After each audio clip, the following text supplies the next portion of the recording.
Amigos de 6 a 9, buenos días, ¿cómo están? Nos acompaña esta mañana para la entrevista política Luis Benavente. Él es director de Vox Populi, pero lo tenemos hoy día aquí para comentar la actualidad política. ¿Qué tal, Luis? ¿Cómo estás? Buenos días, Mario. Buenos días.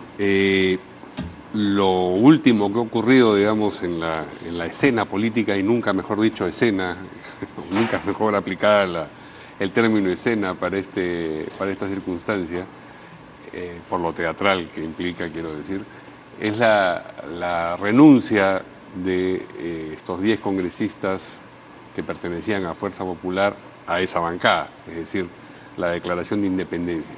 La actitud de un lado y del otro, de los 61 y los 10, es como que se hubiesen amputado al miembro separado.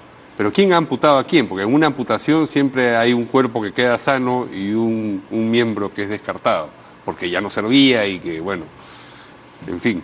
A ver, sería la escena final de este capítulo y sería la primera escena del capítulo que comienza justamente con esta escena. La nueva temporada. Exacto, la nueva temporada, ¿no? Es una escena bisagra, ¿no? Es Sí. el final de una temporada y el inicio de otra temporada, y quedó ahí el capítulo de ayer. A ver, ¿quién amputa a quién? Es muy buena pregunta y yo diría que un poquito complicada de responderla porque... Los dos sienten que han amputado al otro. Claro, es la autopercepción y es lo que quieren vender, ¿no? Pero si lo vemos desde el punto de vista de actitud, yo creo que la actitud de Kenji y su grupo es una actitud de victoria y de ataque. La actitud de ellos es una actitud de fastidiados, de molestos, de mortificados. Yo diría que más de derrota, ¿no? Bueno, es que en el papel ellos han perdido 10 congresistas en una. Pero la nueva temporada es un problema también, porque claro, uno puede estar en fase maníaca y decir, salimos, por fin nos liberamos de usted, le tira piedras al carro que se va. Pero bueno, una vez que te quedas solo en el paradero, ¿qué haces? A ver, el grupo de Kenji pierde privilegios en el Congreso, pierde poder en el Congreso, ¿no? Pero de cara a un proyecto político y de cara al 2021, creo que más es lo que gana que lo que pierde, ¿no? Además hay una cosa muy importante que creo que no se ha destacado de manera suficiente. La renuncia es a la bancada, no al partido. Bueno, es que el único que era militante del partido es Kenji. Es Kenji, claro. Nosotros no podíamos renunciar a un partido en el que nunca se habían inscrito. Claro, pero en el caso de Kenji, eso lo mantiene habilitado para ser el candidato por Fuerza Popular, ¿no? Salvo que lo voten también de ahí. No sería... Pero él ha tenido que pensarlo y ha visto que le conviene por lo pronto mantenerse en el partido, ¿no? Claro. Esperando otra vez que lo voten y jugar a la victimización o viendo alternativas, Es ¿no? un titular más todavía. Sí, aparte que en el Perú las candidaturas no son por línea de carrera dentro del partido, ¿no? O sea, las candidaturas son un cubileteo de partidos y candidatos en los meses previos al cierre de inscripción de candidaturas, ¿no? Entonces, Kenji tiene dos opciones. Una, hacer un partido, que claro, hoy día las reglas del juego son más complicadas, o alquilarse un vientre, ¿no? Un vientre de alquiler es la otra, ¿no? Hacer un partido hoy es más complicado por la cantidad de firmas que se exigen, pero bueno, los fujimoristas han hecho más o menos media docena de partidos en el último cuarto de siglo, ¿no? Como que son expertos, tienen expertise en hacer partidos, ¿no? Y tienen tiempo hasta el 2021, ¿no? Entonces, yo creo que él está jugando a su candidatura, ¿no? Pero digamos, de cara al futuro, si bien es cierto que hoy pierden poder y privilegios en el Congreso, creo que ganan a futuro. Es como una inversión.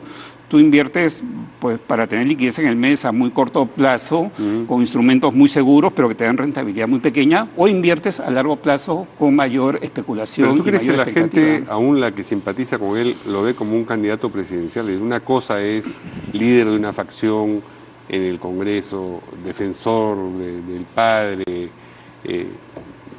finalmente un respaldo para el gobierno en funciones, de eso vamos a hablar también. Y otra cosa es ser candidato presidencial. Sí. Solvencia, madurez.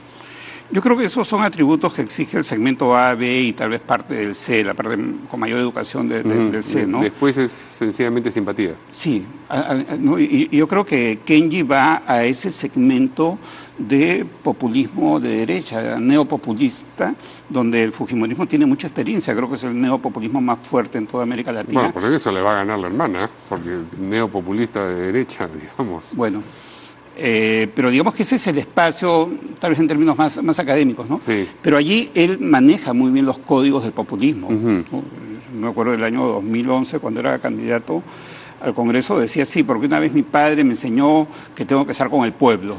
Literalmente lo dijo, ¿no? Pero eso significa el manejo de muchos códigos de conexión popular que los conoce muy bien Alberto Fujimori, que los ha experimentado exitosamente, si se quiere, que los maneja Kenji, que los maneja Keiko, ¿no? Yo creo que ese es el espacio de él, y tal vez abrir un espacio de gente que no ha sido tradicionalmente fujimorista, pero que él para ellos da un discurso diferente al discurso que hoy en día da Keiko, que es más clásico, ¿no? Keikista, ¿esto es pérdida neta nada más o hay también una ganancia en la amputación? Yo creo que más es lo que pierde. Más es lo que pierde. Pierde la mayoría absoluta en el Congreso. Pierde, creo yo, un proyecto político que ella lo anunció muy claramente. Ella no asumió un rol de opositora que reconocía la derrota. El 28 de julio del 2016, paralelamente a la investidura de PPK, ella anunciaba que iba a gobernar desde el Congreso. Yo creo que ella tenía un proyecto en el cual sacaban a PPK, tal vez entraba un sucesor títere, para hablar bastante claro, o por lo menos era la pretensión, sacaban al defensor del pueblo, porque les estaba complicando la vida con investigaciones por Lavallato, al fiscal. Al fiscal de la Nación, correcto. Por otro lado, acciones contra 4 miembros del Tribunal Constitucional. O sea, el copamiento que hizo su padre simplemente estaba reproduciendo la manera como ella aprendió a hacer política. Ese es mi punto de vista. Y dentro de ese proyecto político, yo no sé hasta qué punto también entra, y acabo de decir algo bastante claro, la figura del defensor del pueblo, que le debe el puesto, el empleo que tiene a la bancada mayoritaria fujimorista. Y parece entonces, que ahora la carga que ha lanzado contra el indulto es parte de este proyecto keikista y solamente Keiko se hace la que se molesta porque no puede actuar de otra manera. Esa es el teatro la es hipótesis. Así. El teatro, la escena teatro es así. como en el teatro, sí. O sea, es con guión, Mario, ¿no? Ya que hablamos de esta dramaturgia, y además hoy en día en la ciencia política se llama actores a todos estos personajes. Sí, claro. Entonces, yo creo que ese era el plan, ¿no? Y el caso del defensor del pueblo, seguramente no le va a gustar al señor Gutiérrez, es que él no tenía ningún perfil político, no tenía una agenda pública. Cuando postuló, habló de servicios públicos. Dije, caramba, qué bueno, un defensor que nos defienda de los abusos de empresas de telecomunicaciones, de bancos, de empresas de agua, etcétera. Nada. Simplemente tuvo una pequeña intervención en el caso Gloria, no ha tenido un posicionamiento, no ha tenido una agenda, nada, y de pronto aparece en el caso Fujimori. Cualquiera pensaría que está pagando una factura, que es el nombramiento que tuvo por la bancada de Fuerza Popular. Pero ¿eso a qué me lleva? A todo un copamiento. Entonces, ese era el proyecto para mí, en mi lectura, de Keiko con su grupo, con su gente, ¿no? Y esto de acá lo rompe Kenji con impedir la vacancia, ¿no? Claro, porque ya no se habla más del Pero ¿cuál tema. es el espacio político de Kenji? Tú dices el populismo, el neopopulismo de derecha, pero ¿cómo va a actuar en el Congreso? Como un aliado del oficialismo, acuerdo de gobernabilidad, Sí, claro. es el documento, se titula Claro. el documento que ha divulgado, y uno solo puede acordar gobernabilidad con quien gobierna. O sea, sigue siendo su interlocutor invisible Pedro Pablo Kuczynski. Claro, es un acuerdo de gobernabilidad sin contraparte, aparentemente, ¿no? Pero la contraparte ahí está. Ahí está, y la tiene que negociación estar. también está. La negociación es el indulto de Fujimori, entonces ya está Además, dado el acuerdo político. Los puntos del acuerdo de gobernabilidad pues son muy claramente favorables al gobierno, ¿no? Ha dicho reafirmar el diálogo y reconciliación nacional, que es terminología del oficialismo, con el propósito de alcanzar un clima de gobernabilidad, respaldar al Ejecutivo en la respuesta inmediata a temas de urgencia nacional como la seguridad ciudadana, ¿no? Y, en fin, el proceso de reconstrucción, ejecución de agua potable, que es uno de los puntos fuertes, tendría que haber sido uno de los puntos fuertes. Digamos que se ha allanado a la gobernabilidad, ¿no? Por allanamiento. Entonces se ha incrementado la bancada oficialista. Sí, claro, sí. Y con expectativa que por ahí haya otros, ¿no? Alguna vez PPK dijo, bueno, algunos fujimoristas los estamos convenciendo para que vengan con nosotros. Cuando hubo ese escándalo de la señora Yesenia, nunca me acuerdo el apellido, Ponce, ella dijo sí, porque me llama el ministro y me trata muy bien y todo, ¿no? Entonces, pues no quedó claro si, digamos, estaba faroleando un poco o si en efecto había recibido la llamada de un Bueno, ministro, si lo conectamos ¿no? con lo que dijo PPK, entonces ahí hay un juego de seducción, me parece, en esta historia, en esta escena tras bambalinas que no vemos, ¿no? Es Sí. una escena, pero bueno, que pero no es se Clark ve. Gable, digamos, el que está ejerciendo la seducción, ¿no? No, es una historia de un A veces cine... parece más Jerry Lewis, digamos. Pero, o un cinema emergente, Para seguir hablando de tercermundista, escenas ¿no? y para darle el sentido dramatúrgico que realmente Sí. tiene la escena política peruana, ¿no? Ahora, Alberto Fujimori, fuera del fondo de Barbadillo y suelto en plaza, diría uno, no se ha convertido en el actor político que se suponía, digamos, no era tan bravo como lo pintaban.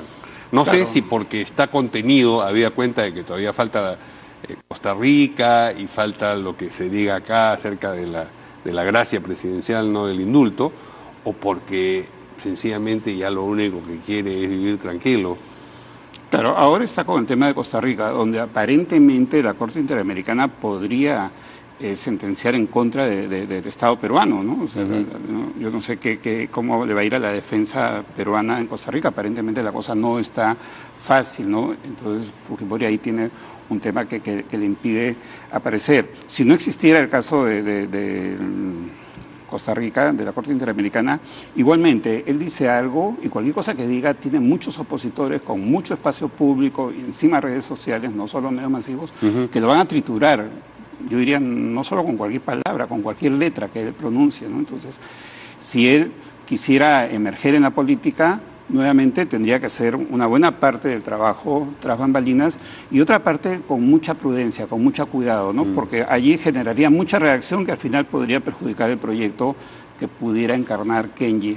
Pero la expulsión de Kenji, la congresista García y el congresista Bienvenido Ramírez, es indicación de que ya en Fuerza Popular, digamos, el organismo oficial, estuvieron analizando lo que pasaba con Alberto Fujimori fuera y dicen, podemos ir adelante, y en consecuencia nos han expulsado. Digamos, hubo un primer momento de desconcierto, de cuerpo a tierra, de vamos a ver qué pasa, y me parece que finalizando esta temporada y antes de empezar la siguiente, pues esa es la lectura que hacen, ¿o no? Claro, hay una expulsión, pero también hay una renuncia, hay las dos cosas, ¿no? La renuncia te deja mejor parado. Bueno, pero la renuncia es una vez que ya los han sacado, ¿no? Es decir, si me votas me voy, más o menos el asunto, ¿no?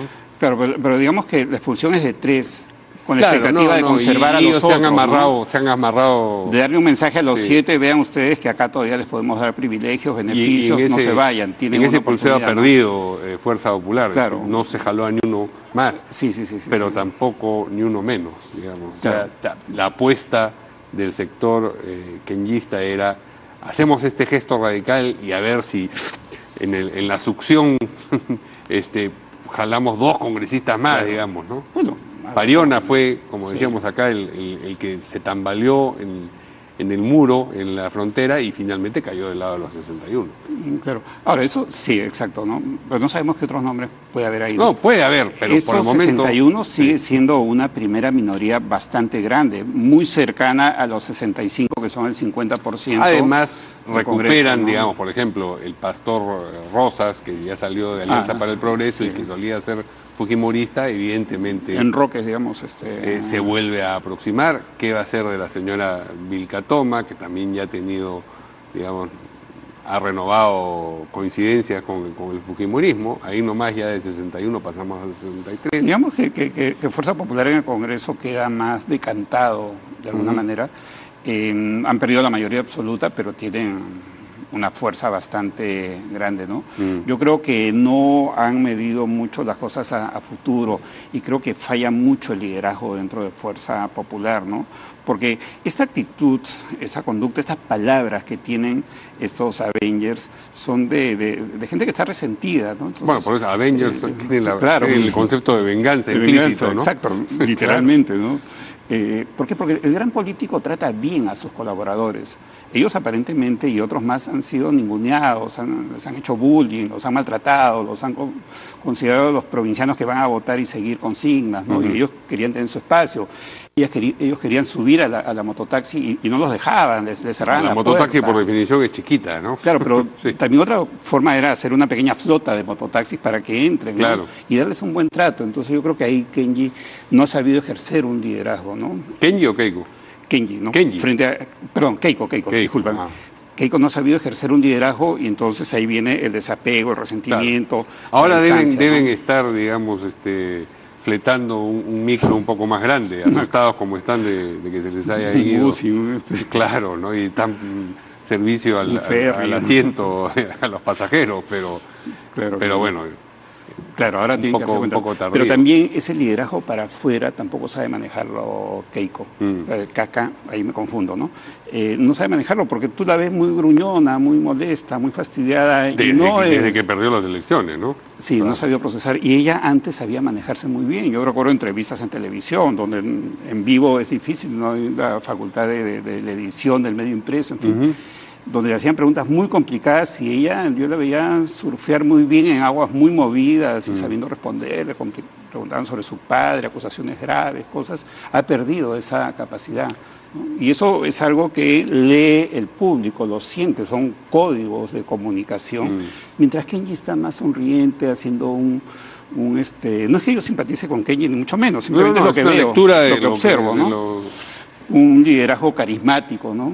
Hace una pregunta complicada y le dice al periodista, no, pues, no sé. Parece menos ávido del poder entendido como la presidencia de la República, ¿no? Sí. Parece interesado en otras cosas que vienen con el poder, pero no en el poder mismo. Sí. Y eso creo que el público, el votante, el ciudadano lo siente. Esa actitud se siente, es algo que no está en el discurso hablado, pero sí forma parte del mensaje, ¿no? Entonces yo creo que allí también hay un hecho de liderazgo de Keiko mal orientado hacia adentro y hacia afuera. Ahora los fujimoristas van a tener que ejercer un voto preferencial.